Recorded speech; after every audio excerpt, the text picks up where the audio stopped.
Hey all, this is Joe from 4 on 5, and today I'm doing a 10-year review, rewatching a film I haven't seen in 10 years. I'm going back through to see what I remember, if my opinion has changed, and how the film has held up over time.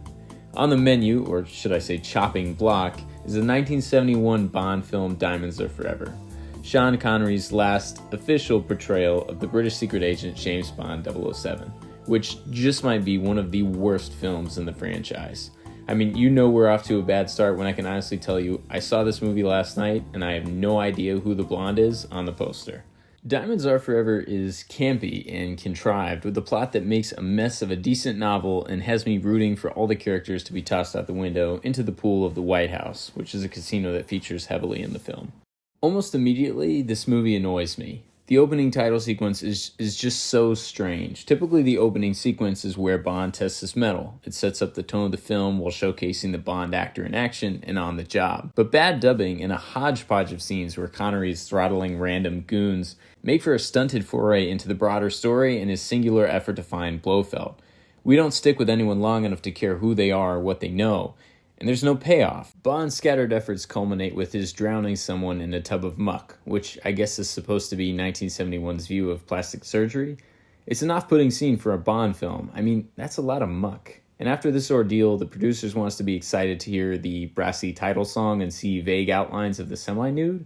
Are they nuts? Going into this film, I only really remembered the red Mustang popping up on two wheels to make it through an alley. But everything else was a blank. I was vaguely aware of Jill St. John's Tiffany Case, but having read the book recently, I couldn't recall if she was, in fact, Tiffany Case, as the casting department got it all wrong. Speaking of casting, it's as good a place to start as any. Tiffany Case in the book had an air of elegance about her. There was a hidden agenda, a desire to be self-sufficient that resulted in a cool demeanor and a sharp eye.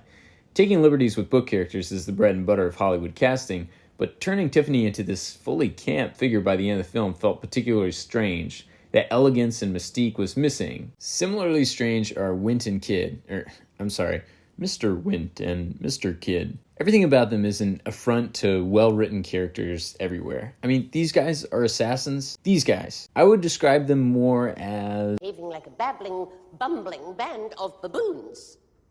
And their theme song just sounds like Scooby-Doo. I don't believe me? Check this out. Here's their original scene. Mother Nature's finest killer, Mr. Wint.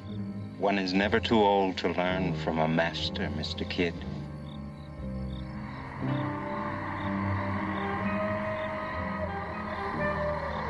And here's their scene with Scooby-Doo music. One is never too old to learn from a master, Mr. Kidd.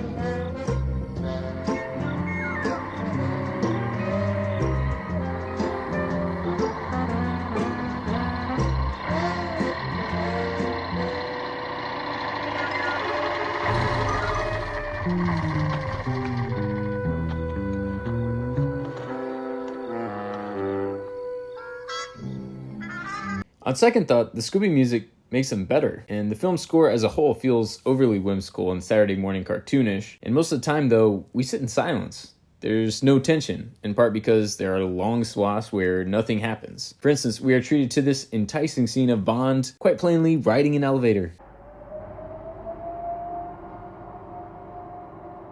Boring. Now, let's add the Scooby music.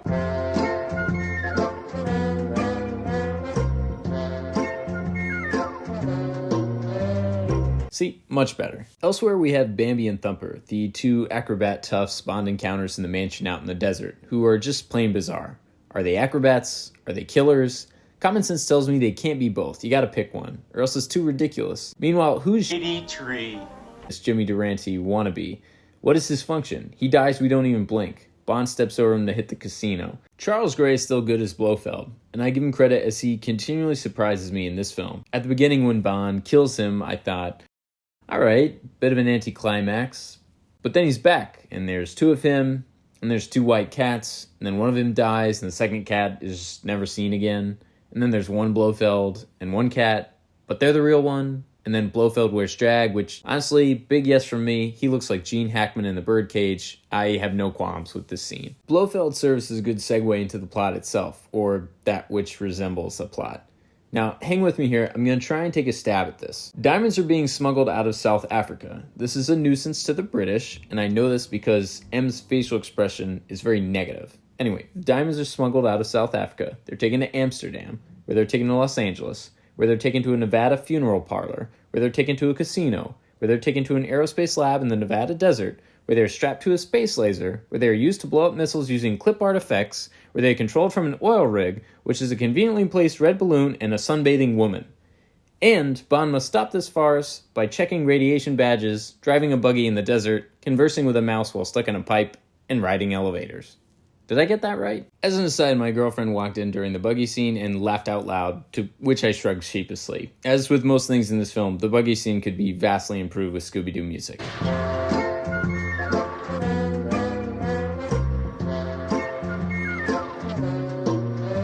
Bingo.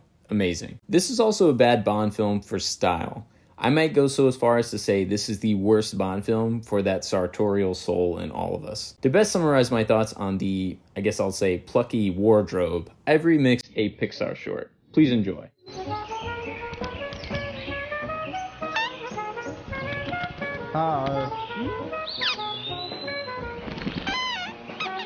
Another point of contention for me is the locations. I have this problem with A View to a Kill, and I have it with this movie. I do not want Bond in America. It feels wrong and kitschy. I know he went there in the books. I don't want him there in the movies. Bond is someone who should be in exotic locales, who belongs in exotic locales. Monaco, Jamaica, places not everyone can go, but everyone can go to Vegas and walk around in the desert and sweat their way through a suit. Anybody. The phrase "nobody does it better" doesn't work in Diamonds Are Forever. I have seen better suits on other Bonds in Heat. I mean Daniel Craig in Quantum of Solace, but that's for another video. I also think the climax taking place on an oil rig off Baja California is a total drag, but there's amusement to be found in the set decorations. So while Blofeld expunges about his master plan to Bond, a sign behind him says, "If in doubt, ask." What is that? You mean to tell me in a high security facility where you're controlling a diamond satellite that can explode nuclear missiles, the staff is told, "If in doubt, ask"? That should be on a bulletin board in a post office, a supermarket, not a villain's lair. Who hung that there? I mean, what a disaster. So, in summary, I do believe I despise Diamonds Are Forever. What was in my youth a somewhat enjoyable spy film with a red Mustang stunt, looking back on this 10 years later, I am astounded with the lack of bravado and middling exploits of the world's supposedly greatest secret agent. So, for the franchise's sake, I think it's best that Connery threw in the towel after this one. If you like this video, you're in for a treat. I will continue to post 10-year reviews for the other Bond films with my sights set on yet another ill-advised adventure, A View to a Kill. Make sure to like and subscribe, and check back for more great content from 4 on 5. You're a nice person, Maxie. Really, you are. Why don't you go and take a nap, and I'll see you next year.